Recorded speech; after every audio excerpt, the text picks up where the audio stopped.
what I did was after a couple of years, I grew bored of writing for the Borscht Belt guys. And prior to my arrival there, you know, a decade earlier, certainly 2 decades earlier, it was a hotbed of comedy. It was a breeding ground. You know, that's where Alan King and Dean Martin and Jerry Lewis and all these people started. Buddy Hackett, you know, they moved, they honed their craft there. They became really accomplished comedians, and then they went out to Hollywood and got their own shows. You know, by the time I got there, the number of hotels were dwindling. They were hanging on for dear life, hoping that gambling would come to the Catskills and you know, give it a much-needed shot in the arm and revitalize it, as it did with Atlantic City.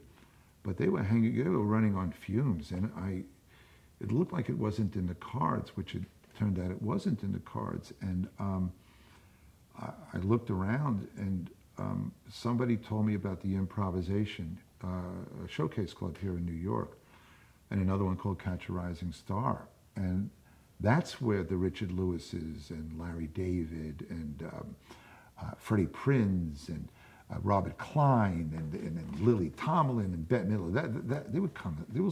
This was the new breeding ground. So I took all the jokes that these old guys wouldn't buy from me, and the plan was to go on stage and deliver them as a writer, just to people could hear my material. And I had every hope that a manager, an agent, you know, those kinds of people who were hanging out at these places would like the material and help me get a job writing television.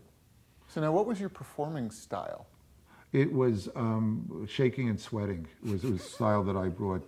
Big Jew, schwitzing. You know, it was. You know, now I do talk shows and I do a lot of speaking engagements, but my God, back then I was just terrified, and even when I was doing SNL, I was a writer, but they always used the writers as extras. I was so scared. Gilda would always, you know, like give me a shot of whiskey and push me out there, and you know, there were times where I had to play a dead person, and if you look closely, my hand was shaking. It was just, now it's fine. But back then it was, so I'd go on stage, and if they laughed at the joke, great. It was just a recitation. But if you needed a performer to play the room or pull it out of them, I wasn't your guy.